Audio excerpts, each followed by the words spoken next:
In last week's video, I told you that you haven't tried. That you've never tried. Well, maybe you have.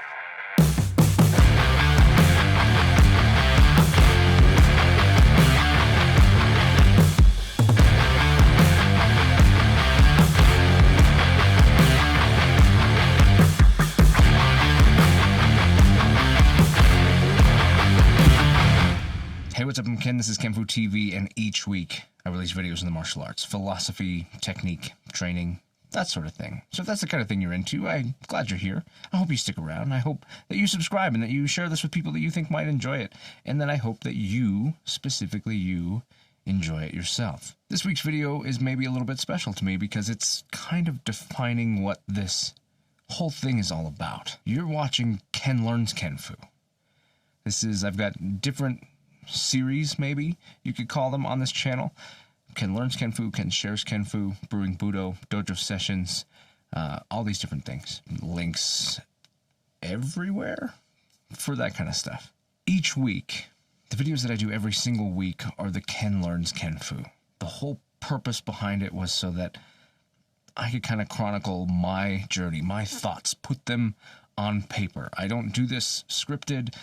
I have a thought in mind, something that's on my mind, and I sit down and I talk through it. I work through it. While it might seem prepared and presented, this is me working through how I feel about things. My thoughts, my experiences, the things that I've gone through.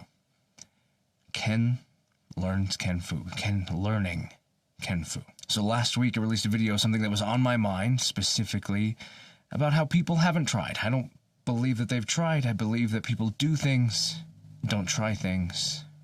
And maybe that was a little bit complex, maybe it was a little meta, maybe it was a little, I don't know what. But I have very specific feelings on this. And I received a comment on that video suggesting that maybe I was being insensitive to people with PTSD and CPTSD and other types of trauma, mental trauma, things like that. And you know what? That bothered me. It bothered me very much because it's something I care very much about. I work with people who deal with that kind of stuff. It's important to me. The comment itself was maybe not quite that eloquent, maybe not quite that peaceful, and so I didn't respond directly, but I did reach out to some people who I trust in my life, who work in the mental health sphere, and I had them watch the video and said, hey, can you give me some feedback from this perspective, from a perspective that's not mine? Can you tell me how you feel about this? I just wanted another perspective. The feedback that I got was excellent, and that's why I like this particular episode as much as I do, because it's the process. You're watching Ken Learn Kenfu. The feedback that I got gave me perspective. It gave me different feelings, different ways of seeing the material that I was talking about, and some of it agreed with it, some of it saw where I was going, some of it offered alternative opinions, and that was excellent. That was such a helpful thing for me. The difficult part in life when we express our opinions is that we can only express our opinions from where we're at. We have our context, our specific context that we are dealing with, or that prompts these thoughts, and I certainly had my own. And one of the pieces of advice that I got was, hey, it would be kind of cool if you elaborated on some personal experiences that put you in that place, to kind of give context to why you felt the way that you did, why your message was the message that it was. Being able to review it with that mentality. What does this look like if somebody's watching it without my context, without what's in my head rolling around? And spending time looking at that, I was able to piece together that I was coming at this from a very specific point in the trying process. I'll kind of elaborate and expand it out to being a process now. There's before you try, there's while you're trying, and there's after you tried. That probably sounds counterintuitive, counterproductive, maybe hypocritical the way that I'm saying it, but I'll loop back to that. Specifically, when I speak about people having never tried, I'm speaking to the idea of after having tried. One of the things that frustrates me the most, and it frustrates me from a position of caring, is when people say, I tried. So I look at someone and say, hey, yeah, that was awesome. And they go, I tried. And it just feels so defeated. It feels so diminishing. And I want people to be proud of what they've done, what they did. They did do it. If you're on the mat with me and I'm looking at you and I'm saying, hey, great job, it's because I saw something. I don't believe in lying to people, so I don't tell people, hey, great job, if they didn't do a great job. Now, what a great job is really depends, right? Sometimes somebody's 1% progress is a great job, where somebody who maybe can tackle it way better, maybe 30% progress is a great job for them. 1% is kind of under, it's kind of subpar for that particular person. So that's a very moving target when it comes to speaking those truths to people. What if I say, hey, great job? And you're like, well, I tried. Yeah, I tried. I don't know. What I wanted to elicit, and the purpose of the last video was honestly to be motivational. I wanted to elicit a feeling of pride in the fact that everything that we think that we have tried, we actually did. We did it. We accomplished it. And we should be proud of that. I want people to be proud of that. I want to be proud of my own accomplishments. Even if I didn't land where I felt like I wanted to land, I didn't achieve it as highly as I wanted to achieve it, I did do it. And now I have new data to work with to help me do it better. But I also have maybe gotten over the hurdle a little bit of doing it to begin with. Sometimes the hardest part is starting. And once you've done it, that alone is something to be proud of. When speaking to my other friend about this, she mentioned the idea of the before, the beginning, prior to trying something, and how in the mental health field that very often it can be really difficult. It can even be daunting to just consider trying something, not even trying it, but just to consider trying it, to think about it. She brought up specifically counseling. Some people just getting in the door, they're not even bought fully into the idea of starting counseling altogether and working through their stuff. So the idea of doing it would probably be met with a brick wall, because that's a lot, and I'm struggling just to get this far. It's so intimidating.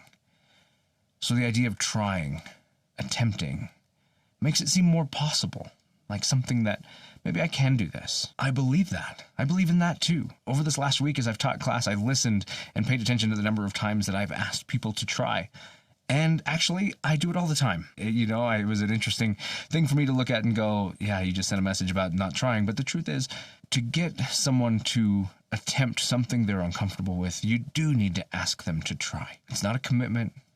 It's just try it.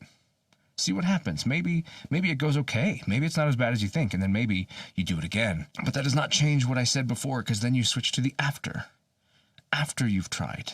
Try and do are probably the same word in a lot of cases. And after you tried, that tried becomes you did. You did that. I wanted to elicit a spirit of pride for the thing that you did. And so it's interesting when you look at it from a perspective of timeline. It can be fearful and intimidating to want to try something. And trying, the word trying, can help you get there.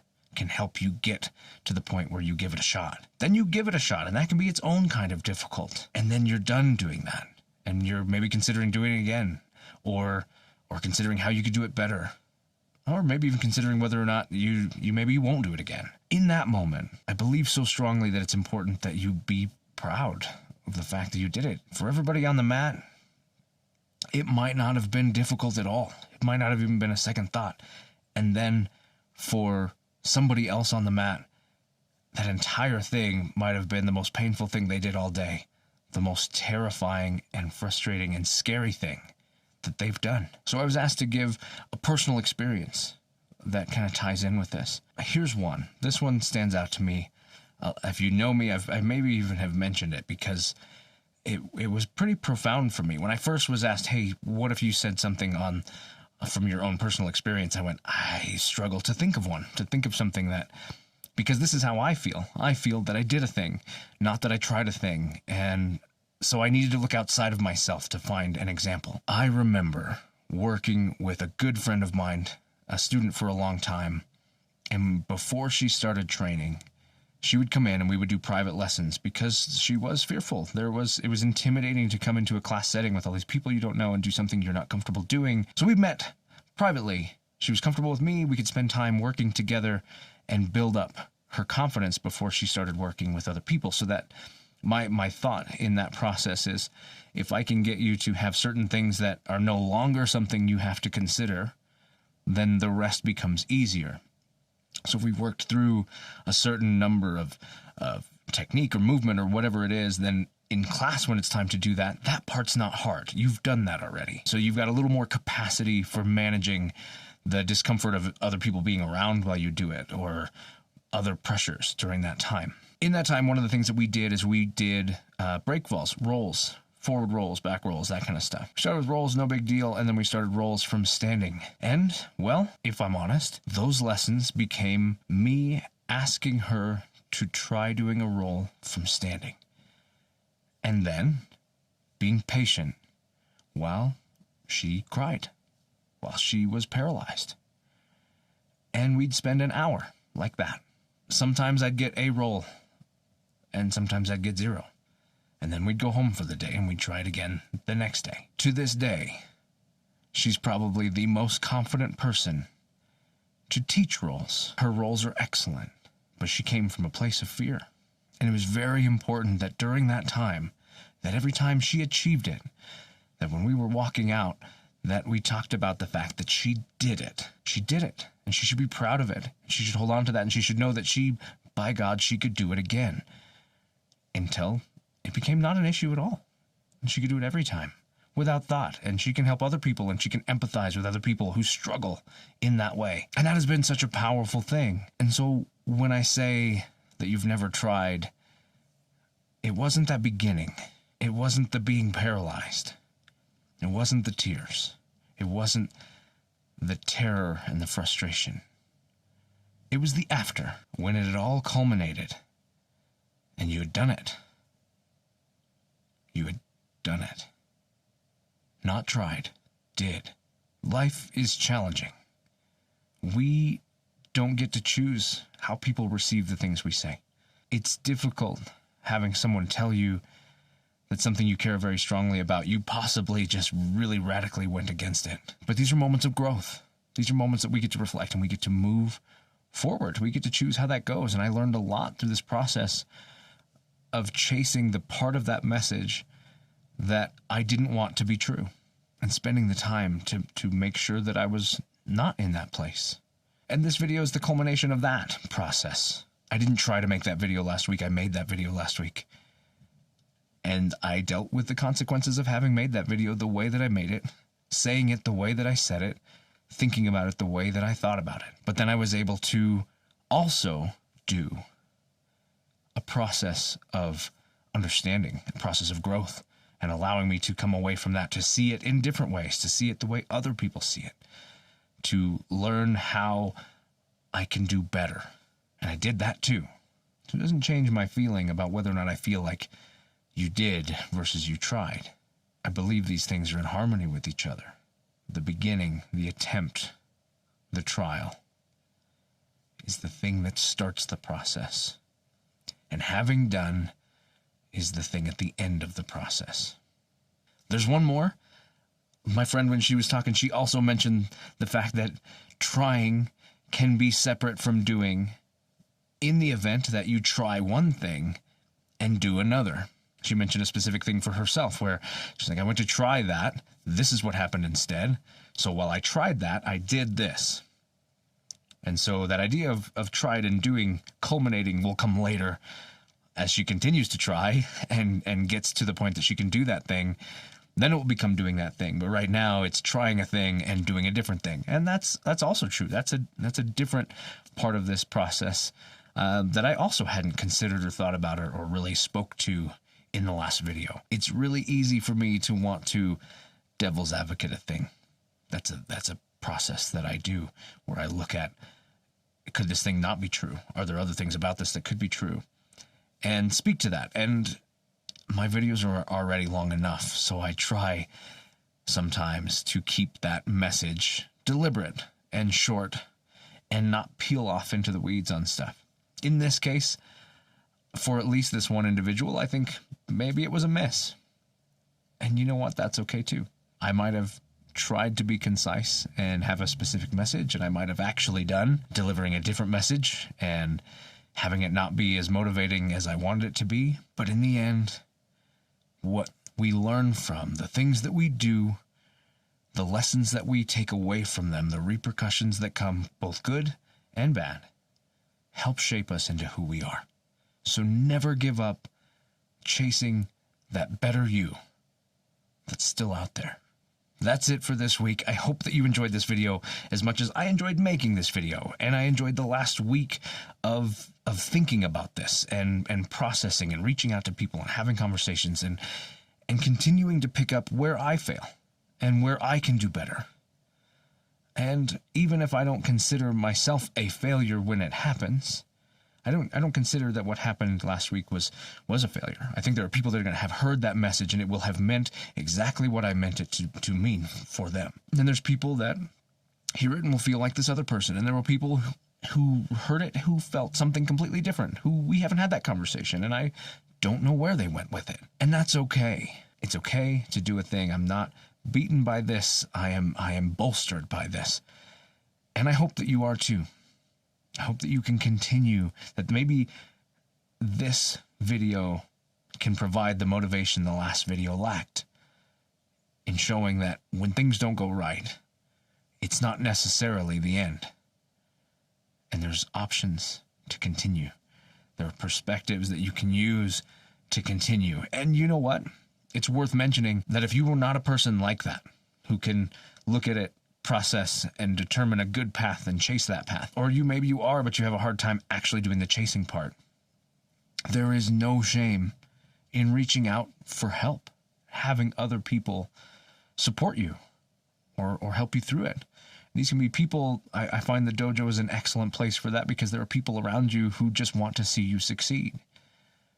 But the dojo is not therapy. It's a type maybe of therapy, but it is not professional therapy, and there's nothing wrong with that either. The people that I reached out to, that's their professional life, is helping people with these things, and I think that's amazing. So if this is motivational to you but in a way that you don't know how to act on, maybe reach out and see if you can find somebody who can help you through it, and that's okay too.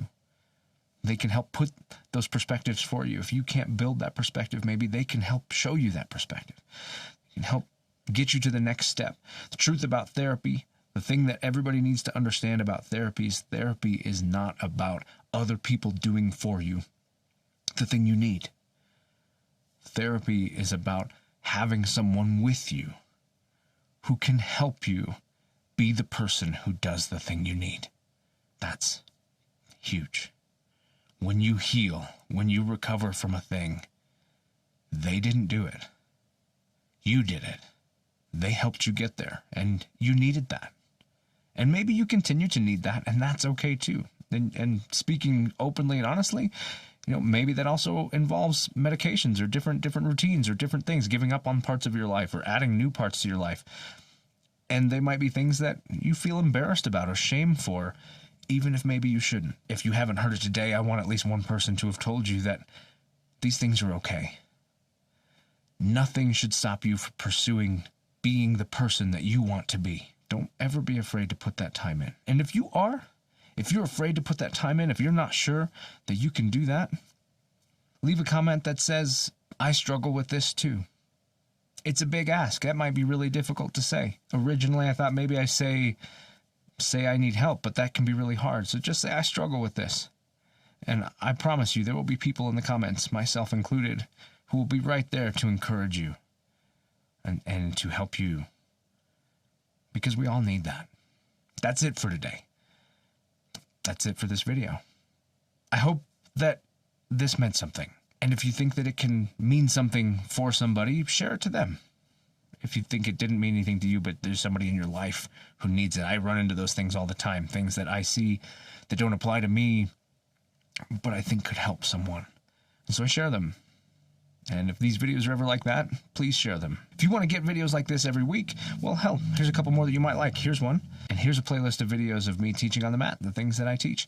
And if you want to subscribe to this so that you know when new things come out, you can hit that right here. I'm Ken. This is kenfuTV. And I'll catch you in the next one.